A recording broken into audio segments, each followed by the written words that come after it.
প্রিয় বন্ধুরা, আমি ওবায়দুর রহমান। আমাদের YouTube channel Rahman academy YouTube চ্যানেলে সবাইকে স্বাগত। আজ আমি তোমাদের জন্য ইতিহাসের 8 মার্কের দুটি প্রশ্ন উত্তর নিয়ে উপস্থিত হয়েছি। প্রথম যে প্রশ্নোত্তরটি নিয়ে আলোচনা করব সেটি হলো 1935 খ্রিস্টাব্দে ভারত শাসন আইন সম্পর্কে সংক্ষিপ্ত আলোচনা করো। তবে প্রশ্ন উত্তরে যাওয়ার আগে একটি কথা জানিয়ে রাখি, যদি আমাদের এই চ্যানেলটি ভালো লাগে অবশ্যই লাইক কমেন্ট শেয়ার করবে, আর বন্ধুর মধ্যে বেশি বেশি শেয়ার করবে, আর নতুন হলে সাবস্ক্রাইব করতে ভুলবে না। তো কথা না বলে চলো শুরু করা যাক। উত্তর: 1919 খ্রিস্টাব্দে ভারত শাসন আইন বা মন্টেগু চেমসফোর্ড শাসন সংস্কার ভারতবাসীর জাতীয়তাবাদী আশা আকাঙ্ক্ষা পূরণ করতে পারেনি। এই কারণে মহাত্মা গান্ধীর নেতৃত্বে ভারতব্যাপী গণ আন্দোলন শুরু হয়। ভারতবাসীর ক্রমবর্ধমান অসন্তোষ প্রশমিত করার উদ্দেশ্যে সরকার দেশবাসীকে নতুন একটি শাসন সংস্কার উপহার দেওয়ার কথা চিন্তা করে, আর এই চিন্তারই ফলশ্রুতি হল 1935 খ্রিস্টাব্দের ভারত শাসন আইন। ভারত শাসন আইনের শর্তাবলী শর্তাবলীতে দেখো কী কী আছে। 1935 খ্রিস্টাব্দে ভারত শাসন আইন অনুসারে কেন্দ্রে এক ধরনের দ্বৈত শাসন প্রতিষ্ঠিত হয়। প্রথমত বা 1 নম্বর, যুক্তরাষ্ট্রের শাসনভার গভর্নর জেনারেল ও এক মন্ত্রিসভার উপর ন্যস্ত থাকবে। আইনসভার সদস্যদের মধ্যে থেকে গভর্নর জেনারেল তার মন্ত্রিসভার সদস্যদের নিযুক্ত করবেন। 2, কেন্দ্রে একটি দ্বিকক্ষ বিশিষ্ট আইনসভা প্রতিষ্ঠিত হবে এবং দাঁড়িয়ে না দিলে হতো, এর উপর আইন প্রণয়নের দায়িত্ব অর্পিত হয়। 3, কেন্দ্রীয় সরকারের শাসন ক্ষমতা সংরক্ষিত এবং স্থানান্তরিত নামে 2 ভাগে ভাগ করা হয়। 4, সংরক্ষিত বিষয় অর্থাৎ দেশরক্ষা, বৈদেশিক নীতি, অভ্যন্তরীণ আইন শৃঙ্খলা রক্ষা, সেনাদল প্রভৃতির দায়িত্ব দেওয়া হয়। অপরদিকে শিক্ষা, স্বাস্থ্য প্রভৃতি আন্তরিত বিভাগে দায়িত্বে থাকবে। 5, গভর্নর জেনারেল তার কাজের জন্য ভারত সচিব ও ব্রিটিশ পার্লামেন্টের কাছে দায়ী থাকবে। 6, ব্রহ্মদেশকে ভারত থেকে বিচ্ছিন্ন করা হয়। উড়িষ্যা ও সিন্ধুকে 2টি পৃথক প্রদেশে পরিণত করা হয়। 7, প্রদেশগুলিতে দ্বৈত শাসনের অবসান ঘটিয়ে, এটা দ্বৈত হবে, এটা হবে দ্বৈত, শব্দটা এখানে ভুল আছে, দ্বৈত শাসনের অবসান ঘটিয়ে স্বায়ত্তশাসন ব্যবস্থা প্রবর্তিত হয়। 8, প্রাদেশিক আইনসভা কক্ষগুলি আইনসভারত কক্ষগুলি এক কক্ষ বা দ্বিকক্ষ বিশিষ্ট হতে পারে। ত্রুটি: ভারতীয় জনমতকে সম্পূর্ণ অগ্রাহ্য করে প্রণীত এই আইনের নানা ত্রুটি ছিল। 1 নম্বর, ভারতীয়দের হাতে ক্ষমতা হস্তান্তর নয়, এর মূল লক্ষ্য ছিল ক্রমবর্ধমান সাম্রাজ্যবাদ বিরোধী গণ আন্দোলনকে দুর্বল করা। 2, আইনে বলা হয় যে দেশীয় রাজ্যগুলি আংশিক কেন্দ্রে যোগ দিলে তবেই যুক্তরাষ্ট্র গঠিত হবে।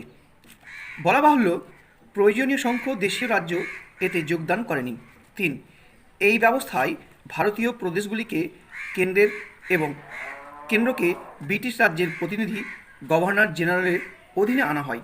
4, এই ব্যবস্থায় গণতন্ত্রের কোনো নামগন্ধ ছিল না। নতুন আইনে ভোটদাতার সংখ্যা ছিল খুবই সীমিত।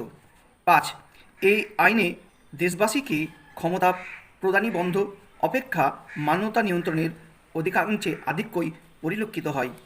গুরুত্ব: নানা ত্রুটি ও সীমাবদ্ধতা সত্ত্বেও ভারতের শাসনতান্ত্রিক ক্রমবিকাশের ইতিহাসে 1935 খ্রিস্টাব্দের ভারত শাসন আইনের গুরুত্ব অপরিসীম।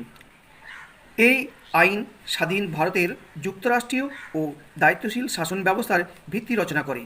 এই আইনের যুক্তরাষ্ট্রীয় অংশ বাস্তবায়িত না হলেও সীমাবদ্ধভাবে প্রাদেশিক স্বায়ত্তশাসনের নীতি কার্যকর হয়।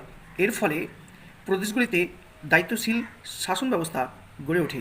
এই ছিল তোমাদের অতি সহজ সরল সাধারণ মানের নোট, যে নোটটি তোমরা খুব সহজেই মুখস্থ করতে পারবে, পরীক্ষায় সম্পূর্ণ লিখে নেবে, সম্পূর্ণই মার্কস পাবে। এবার আসছি ক্রিপস মিশন, দ্বিতীয় প্রশ্ন। ক্রিপস মিশন সম্পর্কে সংক্ষিপ্ত আলোচনা করো। তো বিগত কয়েক সালে ক্রিপস মিশন থেকে কোনো প্রশ্ন আসেনি, হয়তো 2021 সালে প্রশ্ন আসতেই পারে। তবে ভারত শাসন আইন অত্যন্ত গুরুত্বপূর্ণ 2021 সালে ছাত্রছাত্রীদের জন্য। তো উত্তর শুরু করা যাক। 1941 খ্রিস্টাব্দে 7 ডিসেম্বর জাপান অক্ষশক্তির পক্ষে যুদ্ধে যোগদান করলে যুদ্ধের পরিস্থিতি জটিল আকার ধারণ করে। অল্প সময়ের মধ্যেই জাপান ফিলিপাইন, ইন্দোচীন ও মালয় দখল করে ব্রহ্মদেশের দিকে অগ্রসর হতে থাকে। দাঁড়িয়ে হবে, তাই জাপানি অগ্রগতি প্রতিহত করতে ভারতের সাহায্য প্রয়োজনে ক্রিপস মিশন পাঠানো হয়।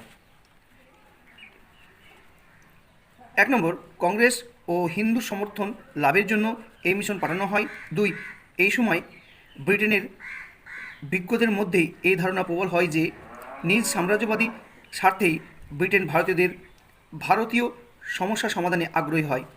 যুদ্ধে ভারতবাসীর সহযোগিতা লাভের উদ্দেশ্যে 1942 খ্রিস্টাব্দে ক্রিপস মিশন ভারতে পাঠানো হয় বলে অনেকে মনে করেন। ক্রিপসের প্রস্তাব। 11 মার্চ ব্রিটিশ প্রধানমন্ত্রী চার্চিল যুদ্ধে ভারতের পূর্ণ সহযোগিতা লাভ ও ভারতের সংবিধান সংক্রান্ত প্রস্তাবাবলী নিয়ে আলোচনার জন্য যুদ্ধকালীন মন্ত্রিসভার উপপ্রধানমন্ত্রী, আইনজ্ঞ ও বিশিষ্ট বামপন্থী নেতা স্যার স্ট্যাফোর্ড ক্রিপসকে অবিলম্বে ভারতে পাঠানোর কথা বলা হয় এবং তিনি 23 মার্চ দিল্লিতে পৌঁছান এবং 1 সপ্তাহ বিভিন্ন আলোচনার পর ভারতীয় নেতৃত্বের সামনে তিনি একটি প্রস্তাব রাখেন 29 মার্চ 1942 খ্রিস্টাব্দে, যা ক্রিপস প্রস্তাব নামে পরিচিত। শর্তাবলী। এই প্রস্তাবে বলা হয়: 1 যুদ্ধান্তে ভারতকে ডোমিনিয়নের মর্যাদা দেওয়া হবে। 2 যুদ্ধান্তে ভারতীয় প্রতিনিধিদের নিয়ে একটি শাসনতন্ত্র রচিত হবে। 3 ভারতের কোনো প্রদেশ বা দেশীয় রাজ্য ওই শাসনতন্ত্র গ্রহণে অস্বীকৃত হলে সেই প্রদেশ নিজেদের শাসনতন্ত্র রচনা করবে। 4 সংবিধান সভার ব্রিটিশ ভারতের সদস্যগণ প্রাদেশিক আইনসভার নিম্নকক্ষ দ্বারা নির্বাচিত হবেন। 4 সংবিধান তৈরি না হওয়া পর্যন্ত সেনাবাহিনীর উপর ব্রিটিশের পূর্ণ কর্তৃত্ব থাকবে। ক্রিপস এর ভারত ত্যাগ। 1942 খ্রিস্টাব্দের 29 মার্চ এক সাংবাদিক সম্মেলনে ক্রিপস তার প্রস্তাবাবলী সর্বজন সমক্ষে পেশ করেছিলেন। 11 এপ্রিল এরকমই এক সাংবাদিক সম্মেলনে তিনি তার প্রস্তাব প্রত্যাহার করে নেন এবং পরদিনই লন্ডন যাত্রা করেন। এইভাবে ক্রিপস দৈত্যের পরিসমাপ্তি ঘটে। ব্যর্থতার কারণ। শেষ পর্যন্ত ক্রিপস প্রস্তাব ব্যর্থ হয়, ক্রিপস প্রস্তাব ব্যর্থ হয়। এই ব্যর্থতার জন্য ক্রিপস সবচেয়ে বেশি দায়ী করেছেন জাতীয় কংগ্রেস, বিশেষ করে গান্ধীর অনমনীয় মনোভাবকে। 2 এই প্রস্তাবের ব্যর্থতার মূল কারণ হল ব্রিটিশ সরকারের, বিশেষত চার্চিলের অনিচ্ছুক ও অনমনীয় মনোভাব। 3 এই দ্বৈতের ব্যর্থতার জন্য ক্রিপস নিজেও যথেষ্ট দায়ী ছিলেন। গান্ধীজিকে গুরুত্ব না দিয়ে ক্রিপস জওহরলাল, আজাদ, প্যাটেল, গোপালাচারী ও অন্যান্য নেতাদের সঙ্গে বেশি কথাবার্তা বলায় জনগণ ও কংগ্রেসের বৃহত্তর অংশ ওই দ্বৈত সম্পর্কে উৎসাহ হারিয়ে ফেলে। এই প্রসঙ্গে চক্রবর্তী গোপালাচারী বলেন যে ক্রিপস যদি আর একটু ধৈর্যের পরিচয় দিতেন এবং বড়দের কাছ থেকে সঠিক সাহায্য পেতেন, তাহলে হয়তো তিনি ব্যর্থ হতেন না। এই ছিল তোমাদের 2টি বড় অর্থাৎ 8 মার্কের প্রশ্ন উত্তরের আলোচনা। আজকের আলোচনাটি এখানেই শেষ করলাম। যদি আলোচনাটি ভালো লাগে তাহলে অবশ্যই বন্ধুদের মধ্যে প্রচুর শেয়ার করবে, আর নতুন হলে সাবস্ক্রাইব করতে ভুলবে না। এইরকম আলোচনা, নোটস, সাজেশন পেতে আমাদের চ্যানেলটিকে সাবস্ক্রাইব করে বেল বাটন প্রেস করতে ভুলবে না। এতক্ষণ সঙ্গে থাকার জন্য ধন্যবাদ। ভালো থেকো, সুস্থ থেকো, আবার দেখাবে নতুন কোনো